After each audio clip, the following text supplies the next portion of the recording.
In the constantly changing world of fundability, the big question is this: how are entrepreneurs and real estate investors like us, ones who want to grow our businesses and who are tired of paying for really expensive alternative lending, how do we tap into the most inexpensive money available and do it without the hassle of typical borrowing? That is the question, and this podcast will give you the answers. Welcome to the Get Fundable podcast with your host, Merrill Chandler.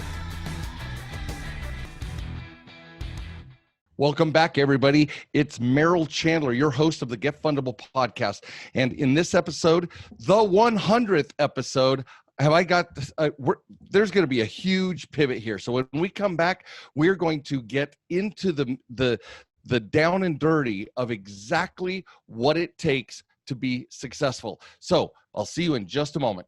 All right, everybody, welcome back. This is Merrill Chandler, your host of the Get Fundable podcast. So let's get into this for just a minute. We've been talking for literally 99 episodes about what it takes to be fundable, what fundability means, how to build relationships with banks, everything, how to make you look super attractive to lenders. But now the question comes, what are you going to do with it? I can help get you money, but what are you going to do with it? Now, don't get ahead of yourself here. Most of us are like, the whole reason why I'm going to get money is because I'm going to flip more houses. I'm going to write a check and do a deal. I'm going to warehouse some notes on my line until I get long-term funding. I'm going to buy another franchise and pay the franchise fee with my credit line. Every one of these things, guys, are tactics. They are the things you do after you planning, set goals, achieve the goals, got your money, and now want to move forward. So the question is why are you doing all of this? What is it about your situation to cause you to want funding? Now, one of the things that we gotta look at is in this 100th episode, and I'm thrilled about it. From here on, we're going to be talking about fundability, but we're going to be talking about how to change your mindset, how to upgrade your programming, right? Everybody talks about programming and likens it to software, right? But the issue is nobody talks about upgrading the software. They say, oh, let's not be programmed. We'll be getting, these are great topics that we're going to be covering as the next two dozen, next 100 podcasts are presented. But really, the bottom line for us, you guys, is what is driving us? Because what is driving us actually is our why, the raison d'etre, right? The end game. Right? I call it, lots of people call it why, right? Your why. I call it what's your Z. In the A to Z of your life, what is your Z? What is your end game? What is it that you want to have accomplished by the time your friends and family say goodbye to your sweet self? All right? So in order for us to understand, we're going to go further upstream for us to understand what it means for us to accomplish these goals that are way downstream. You guys, getting money and flipping more houses or buying a new franchise, all of that are way downstream. Those are the results. Think of it as the fruit. The results are the fruit of your intention tree, right? But where does it begin? Well, it isn't even in the roots. We're going to be talking about the soil of your life. What is the soil? Because if you've got poison soil, then there are very few nutrients that even the roots can pull out of that soil, much less create an abundant harvest of results, right? So what do I mean by all of this? Well, in this 100th episode, I called it in the introduction, I called it a pivot, because we've been talking for 99 episodes about the tactical engagement to get you money. Today, and peppered throughout the next 100 episodes, we're going to be talking about addressing your why. In my case, the Z, the end game of your life. And when we talk about that end game, we have to understand what we're bringing to this table. All right. So let's take a look. There's been many great thinkers out there. Napoleon Hill, and then it was promulgated beautifully by Anthony Robbins. There's a lot of forward thinkers who have addressed this issue, and so let's take a look at one of their models. So all of these master thinkers talk about very, very carefully what they call the 80-20 rule. All right. Now, there's a number of times that people refer to 80-20. There's the 80-20 of that we're going to be talking about today is the 80-20 that 80% of your results are the result of your come from, your perspective, what I like to call your filters, right? Those filters are how you view the world. 20% of our results are the result of your strategies, the things you implement, right? Your wealth strategies, your work strategy, your work ethic, all those things are only 20% of your results, 20% of your success, or the reasons why we aren't succeeding as much as we wish. So what is that 80%? Well, I'm calling that 80% the seed bed. It's the ground of your life. It's the literal dirt from which you have drawn all of your beliefs. And those beliefs are truly responsible for 80% of your results. They can, if you succeed, 20% of the strategy, 80% is the result of your come from. All right. So, and we'll go over some of those results here later. And I've got full episodes, guys, exploring and deep diving. This is kind of like the iceberg, the tip of the iceberg. We're going to be going down into great detail in many of these in subsequent episodes. But so let's look at one of our ways in which we fail. How many of you who believe you're not as successful as you want to be? How many of us have run into a problem where everything looks absolutely perfect, a deal's getting ready to go through, something magical is happening in our world, whatever that is for you, and then all of a sudden at the last moment, it falls through. In the last moment, it tanks. And all of a sudden, all the work, all of the time, effort, energy, and even resources that we've devoted to that project, and all of a sudden, up in smoke, it just disappears and it fails or doesn't come to fruition. Or in the alternative, may be far less successful than we wanted it to be. I know you have examples of that. I've had examples of that.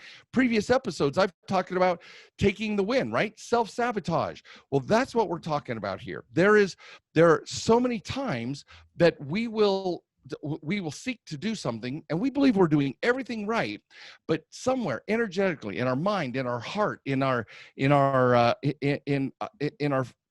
the filters that we're viewing a particular deal, activity, or a goal through, those it falls apart, and many times in the last moment. Why is that?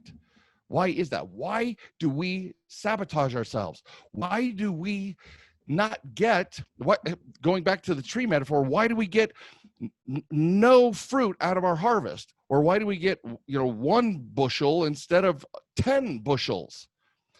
The reason is because at some fundamental level, you and I you and I believe that either we don't deserve it, or we believe that we're not worthy of it, or we believe that we're not that we should work harder for it. It came too easy. So whatever belief system that we have, whatever soil from which the fruits of our labors are supposed to be produced, one way or another, guys, you and I pull the rug out from underneath us. Now, 9 times out of 10, it looks like someone else is doing it to us. Somebody betrayed our partnership. Somebody did something, and all of a sudden, our deal failed. Well, here's the thing. If we're going to be accountable, which I'm going to hold your feet to the fire, and in this process, I'm holding my feet to the fire. You know me, I get raw, I get real, and I want to level up just like I'm challenging you to level up. Well, many times, guys, right at the finish line, we trip and fall flat on our face. And yet, it's so convenient to look outside of us and point the finger and go, you know what? So-and-so did this. This situation happened. Oh, the market crashed. Oh, this thing happened. And ultimately, we are accountable for the creation of what's in our life. We are accountable for our results. And here's what sucks and is beautiful. Results never lie. Never. So if we look at our results, and if we're not as successful towards hitting our goals as fast or as frequently as we would like, then we can't point the finger out there. We get to bring it home and find out how we're filtering for all of this. So I can help you get money. Never been a doubt. I do it all the time, and we're over 122 million in fundings now at the time of this broadcast, and we're picking up $1 million plus on average every month for our clients. So I know how to get you the money. But the question is, and I say this in my boot camps, I say this in my web classes, but am I putting a gun in the hand of a 2-year-old, right? Now, my Texas clients and students always laugh and say that's when we like to start them in their concealed carry permit classes. But you guys, many times we will take the money that we receive and we either are afraid to deploy it or we don't know what to do with it, even though right now you guys are saying, I know what to do. If I had $1 million, I know exactly what to do. The question is what did you do with the last 20 grand you had, the last 50 grand you had? The amount of the money, the number of zeros behind your number, whether it's 4 digits or 5 digits or 6 digits, it doesn't matter how much money. What happens when you have money? Does it flitter away and not get used for what you want it to be used for? Do you invest it and you fail some of the time, much of the time? 50-50, 90-10, 10-90? We're all not as successful as we want to be. And there is something that is stopping us from experiencing that. So I'm going to propose to you, in celebration of this 100th episode and the pivot, because the money is only the instrument to create your dreams to come true, to create your Z, right? It's only the instrument. It's the tool. But what about the person holding the tool? If you guys are doing it right, you have to make sure that that the tool holder is as as crystal clear, as sharp, as razor, as clear on the job as you want the tool to be. And the thing is you guys are in a position right now to blame people on the outside, and we don't want you to. Blaming somebody outside of us is not going to get us anywhere. If we bring it home, and I'm not saying blame yourself, that we're not a whole episode on the blame game, but what we want to look at, guys, is what is the framework? What are the tools? If we're the tool maker, 80% of our success depends on who we are and how we're looking at the world and how we are navigating and using the tool. 100 grand, 500 grand, 700 grand, $1 million is $1 million. It's how it's deployed, right? It's how it's deployed. So I believe 99 episodes on creating an amazing tool so that you can explore and develop the Z of your life. I think that's pretty solid. What we're going to address now is that 80%, the person holding the tool. That is you and that is me. So let's take a look here. I'm going to share my screen and I'm going to show you, I believe that everything that we're doing right now, that 80-20 rule, right? But 20% tool and 80% tool holder.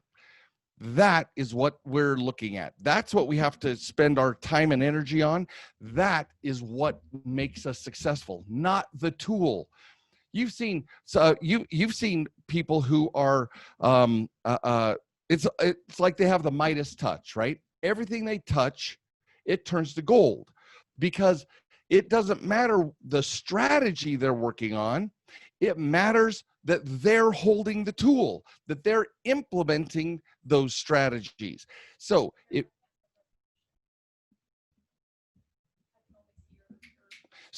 what we're doing is in everything that we're doing, we want to know how to develop us as a tool holder, as the tool maker, as implementing everything else. So when we get to what we're doing, we show up in 100% of our awesomeness. So what is that? What is that awesomeness? Let me tell you. It's your genius. It's your genius. And by genius, I'm not even talking Einstein stuff. I'm talking, well, every genius we know from, now I'm a physics guy. I love physics. I love energy. I love how energy radiates both in the physical world, right? The astrophysics, astronomy is like my jam, but physics in the natural world, but there's also physics of our soul, physics of our mind and our emotions and our psyche, right? Our spiritual lives. There is energy to that. And so the physics of your spirituality, the physics of your emotional intelligence, the physics of your mind. If there's energy associated with it, the rules of physics apply. Now, I'm not going to geek out too much in this episode, but we're going to be exploring the physics of our internal world. And I'm telling you, it is a revelation. So every single genius that has existed on this planet, we could name literally dozens and dozens of them. Every genius out there had two major components, two parts of them that were both in play for them to become a genius, right? So the genius is the combination, and write this down, paste this up on your mirror. If we're going to go somewhere together, guys, if we're going to level up, if we're going to make our lives even better, we have to know this principle. And that's why I saved it for our pivot, for our 100th episode, because for that 80-20 rule is having a genius holding the tool, your genius implementing the strategies. And when you are a genius, full-fledged genius, it doesn't matter what strategy you choose, you will succeed. It doesn't matter. And some of you, and you know who you are, because I've done it myself. You look at how many of you have thought it was the strategy that you were using that made you unsuccessful? You tried flipping and you didn't do so well. So you said, oh, let's do notes. And then you didn't do so well. You're like, oh, let's buy a franchise. And you didn't do so well. The reason why we didn't do well is not because of the strategy. It's because of who's holding the tool. Who's the one who's doing, who is the tool holder, right? And the implementer of the strategies. So what is genius? Well, genius is the perfect blend, the perfect mix, the completely balanced of the two sides of your psyche self, right? Some of you will like the word your spiritual self. Some of you will like your mental self. Some will like that. Whatever framework you're using, there are two sides of it. And there is a creative side of you and there is a strategic side of you. I like to call it the creative strategist. And each one of those, some people have called it the masculine and feminine, right? But there are literally hundreds of books and articles that say that every single person on this planet is a mix of masculine and feminine energies. And those masculine and feminine energies are perfectly crafted to do things to help us succeed, to help us implement any strategy we want. And I reiterate, guys, it's not the strategy. It's who is implementing that strategy. That's the 80%. So let's take a look here, because genius, every single genius out there had a balanced blend of their whatever you want to call it, the masculine, feminine parts of their energy, the creative and their strategic selves. So let's take a look at that one by one. What do I mean by creative self? Well, your creative self, that part of you, and I'll just split up the language to see what resonates with you.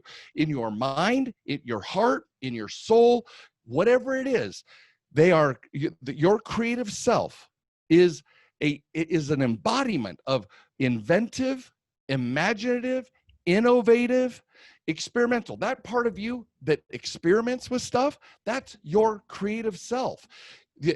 What makes you original, right? A perfect example. I had a guy who when he bought his cars, he had the dealership, before he took possession, he had the dealership literally cover every emblem and logo from the dealership, the make and model of the car, so that was kind of his jam. He just didn't want anybody knowing what kind of car he had. And he had some very cool cars, but he took the labels off. That's original. Your artistic self, whether you're a bonsai tree cutter or you love tagging empty buildings and railroad sidecars. I hope you're not doing that illegally. That is that artistic self, right? Whether you do music, whether you paint, whether you sculpt, whether you any form of artistic expression is your creative self. So expressive, inspired. When you get an idea, how many of you have you ever had that ding? I mean, literally the light bulb above your head, and you're like, hold it, I just had an idea. That is your creative self taking from the ether an idea that comes comes alive inside of you. I like to use the term, I didn't put it on here because it's a way technical term, but it's the ideation process. The idea creation process is called to ideate. And when you, that inspiration that you have you ever been inspired to get out of bed and go downstairs or check something out and found something amiss, or where you needed to protect your family or protect your belongings or your goods, or you walk back out of the bathroom too soon to go to the airport or at the airport and notice that somebody was kind of eyeballing your bags? I mean, inspiration comes in all forms and types. That is your creative self. The visionary part of you. If you have a vision for, you're like, I'm not just fixing and flipping. I want to transform. I want to flip every property, or buy and hold every property on this street or in this neighborhood. I want to transform the entire neighborhood, right? The vision for your life is your creative self expressing itself. It's enterprising. Many of us look at it and say, no, enterprising, no, that's to get down to it. No, enterprising means that the word isn't working, it's enterprising. It's a creative version of iterating. When you're an enterpriser, you literally do something, then level up, do it again, get feedback, and level up. Your enterprise is all your creative self. If you're resourceful, right? You're connecting dots. Dot connector. You guys read about it in my book. You read about it.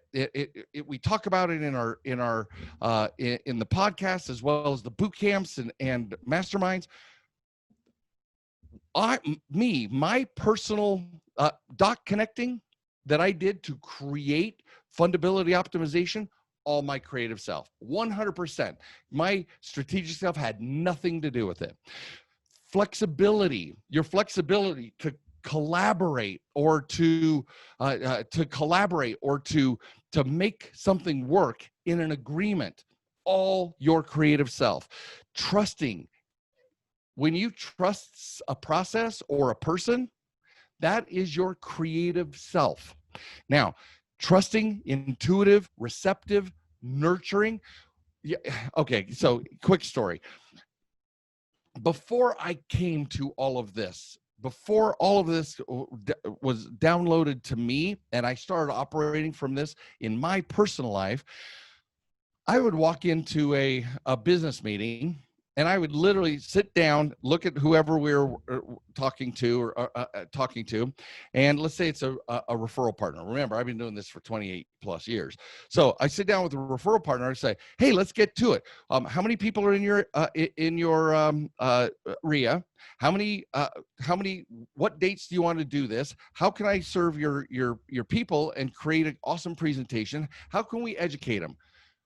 And I didn't understand until somebody, going back to a previous episode, I didn't understand until someone told me what was in my blind spot. I didn't know how to build relationships with anybody in what we call the business space, in my professional environment. I was all my strategic self. I was all strategy. I was all, let's get it done. We're here. Let's make sense of this. Let's get it done. Right? But the second someone pointed that out to me, and where I started nurturing the relationships with my friend and partner Brad really put a fine point on this behavior for me, because I was all about business, but not nurturing any one of my business relationships.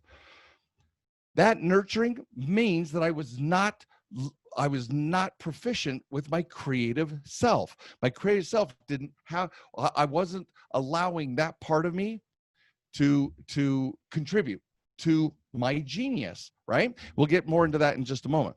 So the interdependent, communal. And when I say communal, I'm not talking about communism. I'm not talking about living in a commune. Communal means that I have the capacity to nurture multiple relationships at the same time.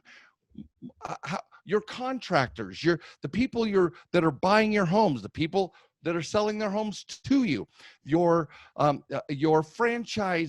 franchisor, or the other franchisees. Communal means, can I get together at a franchise a convention and really break bread with my partners in anything that I'm doing, right? Can I break bread with them? Can I share space and and truly want them to succeed, right? Where the collection of where the sum, or excuse me, where the whole is greater than the sum of its parts. That's what communal is where the whole is greater than the sum of its parts, right? Being trusting and being collaborative are both part of your creative selves. And like I said, some people call this the feminine self. Some people call this, there's different names for it, but I love, and I'm publishing my my next book is going to be about your creative strategist and how to create the biggest and most badass version of yourself, so that the tool holder, the implementer, is amazing. And then you pick any strategy you want and you will succeed, because your creative self. So now let's take a look at the other side of us and take a look at how much you resonate with those words. Just take a look inside of yourself and tell me how, and just make a note to yourself of how much you resonate or don't resonate with those words. All right. Then there is the strategic self. Your strategic self is kind of the powerful one, rather than the receptive and I want to call it the not soft, but soft as in a yielding and collaborative and the ability to be receptive. There's the powerful self, your decisive self. Every decision you have ever made in your existence and every decision you will make in the future will come from your strategic self. Every decision is strategic, is part of your strategic life. The logical piece, the one who goes from A to Z in a straight line, that's your strategic self. But when you go to A to L and B to Z and M to R, that dot connecting part of you, that is your creative self. The leadership. Now, your leadership skills is it's a kind of a shared space. What makes you a leader is your ability for your creative self to work in conjunction with your strategic self. But leading itself, the decisions to make goals and move forward as a team, is your strategic self. The builder part of you, the ambitious part of you, is your strategic self. The ambition, that drive, and so, like I said, some people write about this as your masculine self. Whether you're male or female, regardless of gender, regardless of persuasion, including all of our gender neutral, non-binary proponents have masculine and feminine energies, regardless of how you identify. So your ambition, however you identify, however you show up in the world, that is your strategic self. And part of the reason why I like pulling the words masculine and feminine out of this conversation is because I don't want people to get confused with the idea that, oh, I'm feminine, I'm masculine. There's too much noise around that.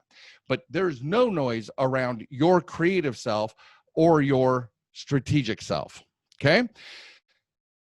When you are motivating somebody else, when you're coaching somebody else, that when you're coaching somebody, that is your strategic self. When you are collaborating with somebody else, notice the difference. When you're motivating and inspiring somebody, that is your strategic self, because you're building this team and you're hitting goals together.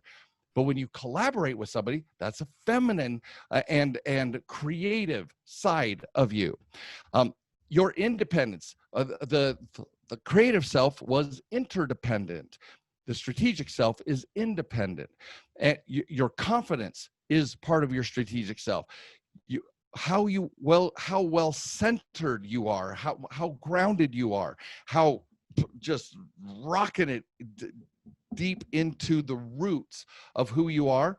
That ability to be centered is your strategic self. Whereas the creative self is more ungrounded, because you can't ideate new ideas and new opportunities unless you're willing to be outside of the box. So your creative self is outside of the box, your strategic self is inside of the box. So you got every part of this box handled. Does that make sense? Are you with me? So, and there are numerous more words both on your creative and your strategic self, but your courage, your willingness to push envelopes, your willingness to punch through old limiting beliefs, that's your strategic self.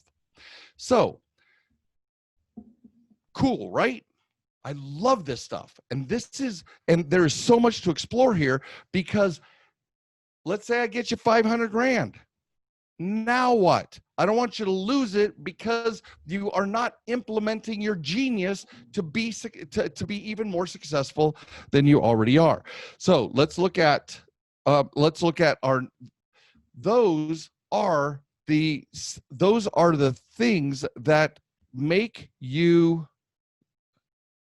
Those are the things in combination that make you a genius. And remember, Sir Isaac Newton's, the old story about sitting under the apple tree and it falls down and he's like, WTF, MF, this apple just fell. Why did this apple fall? And started looking at what we now call the Newtonian physics, right? The physics of the large bodies. And that sounded funny. Physics of the large heavenly spheres, all right? The planets and black holes and suns and stars. But you guys, the very dot connecting he did was his creative self. Then the very math he did to prove it was his strategic self. So, and I kind of like to think of geometry.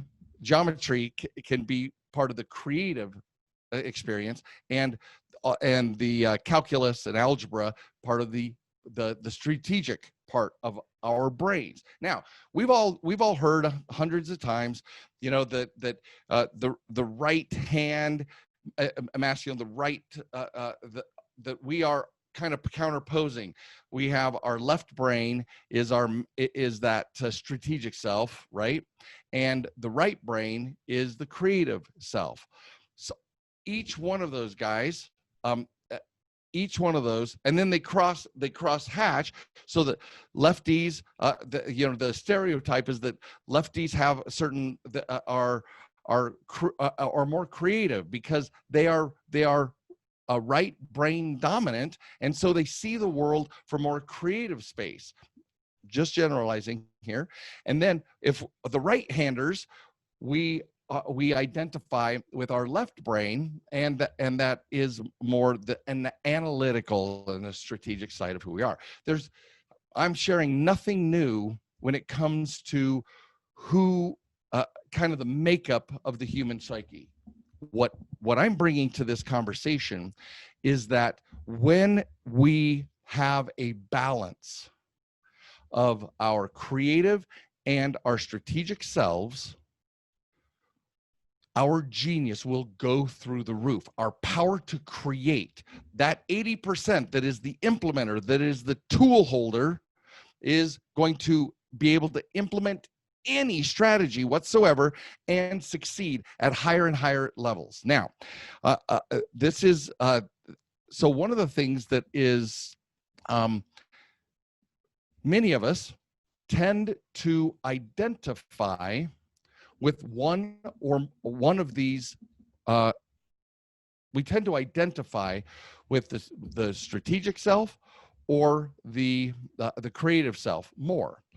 And so, many men, some women, many women literally have this no matter how you identify, many of you literally identify more with the creative side, right? You identify with that creative self. Well, on the other hand, many of you identify with the strategic side. Here is what I bring and why this is the 100th episode, why this is our pivot. This is what I bring to the conversation, guys. You and I, to level up and continue to level up more and more and more, is to bring into balance. The vast majority of us are lopsided. We're riding a bicycle with one of our tires near empty or completely flat, no air in the tire.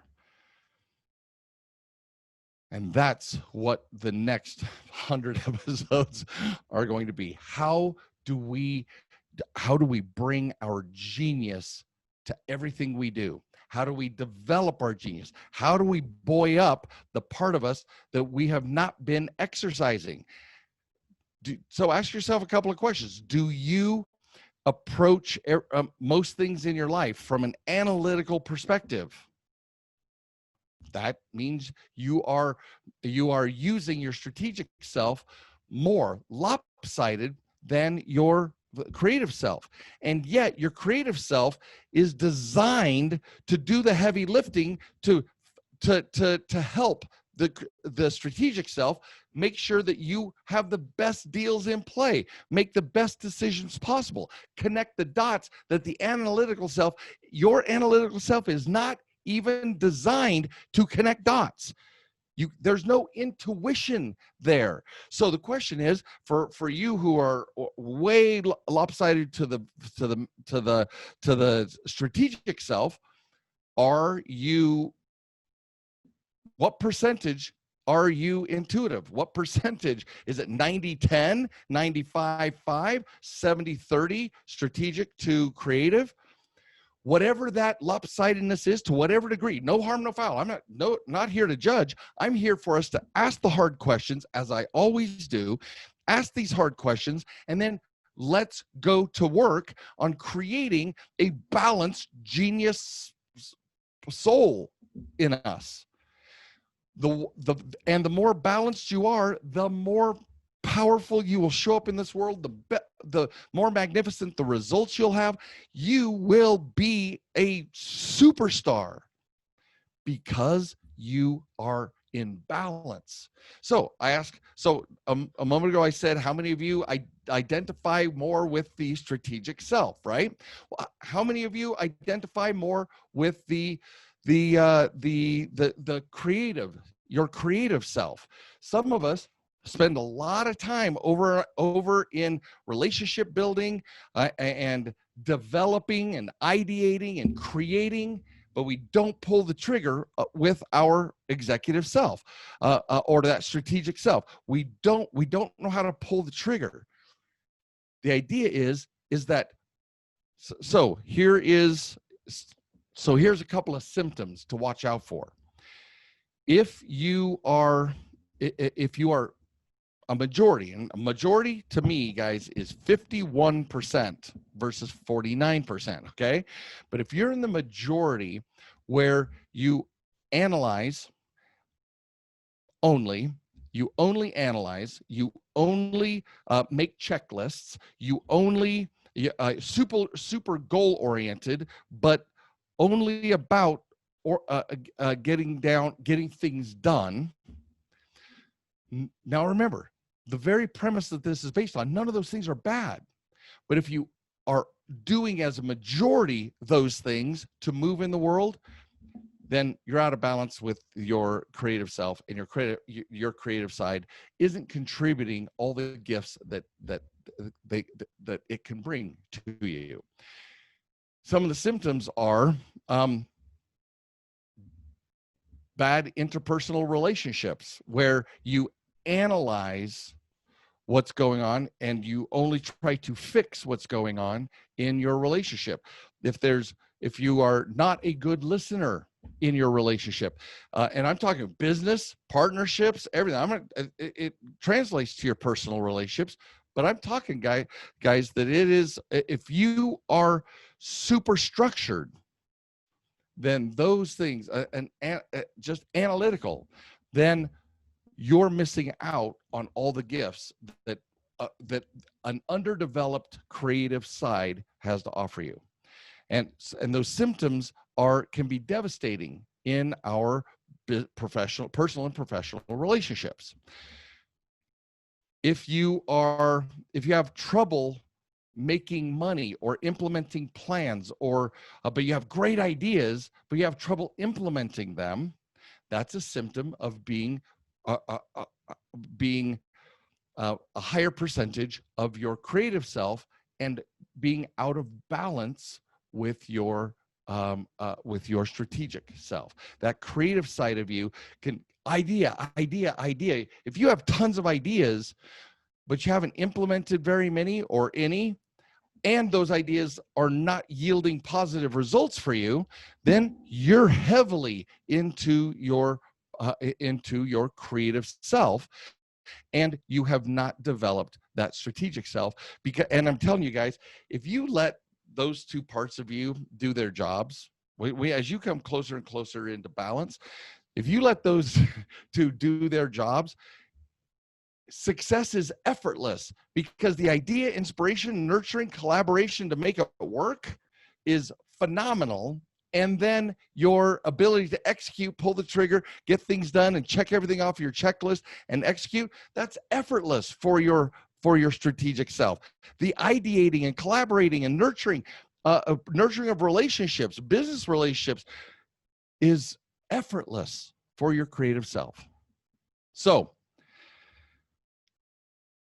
man, I just want to keep going into, we have dozens. My entire second book, guys, is about these principles, about how to, what is your strategic self and what is your creative self. Now, I'm going to give you some permission here, because everything that I'm going to be working and framing on all of this is, you can either call it your creative strategist or your strategic creative. Either one works for me. Whichever one you have a predominance in, just know that your success will multiply 5, 10, 20 times when you allow and collaborate both sides, strategy and creation, your creative and strategic selves. Every time you get closer and closer to balance, your ability to succeed in this world is not just going to level up. It's a whole new game. It's not even the same game and just going whole new game. You guys will be unstoppable, because your creative self ideates, creates, gets the intuition, and hands it off to your effortlessly to your strategic self, who implements. I'm telling you guys, this is the game changer that this 100th episode is launching. So take it in, do a little, we'll be discussing more and more of this. Take a second and find out where you are. Watch yourself, watch your behavior, and see what you're doing and where you operate from. Because the more aware you are of that division, 90-20, 90-10, 70-30, 30-70, wherever you are, everything's going to go through the roof. the closer and closer you make those two parts of you true partners. And we'll get into that more in episodes in the future. This is Merrill Chandler, your host of Get Fundable podcast, and I cannot wait for us to explore the beauty and the exquisiteness of your creative strategist. Have a great day. Thank you for listening to the Get Fundable podcast. Please leave comments because Merrill would love to read about your aha moments from this episode. And be sure to visit getfundable.com to read our blog, get important links, join our community, and much, much more, like ordering Merrill's tell-all book that is changing the world, The New F Word. And you gotta tell your friends about this podcast because we want them to get fundable too.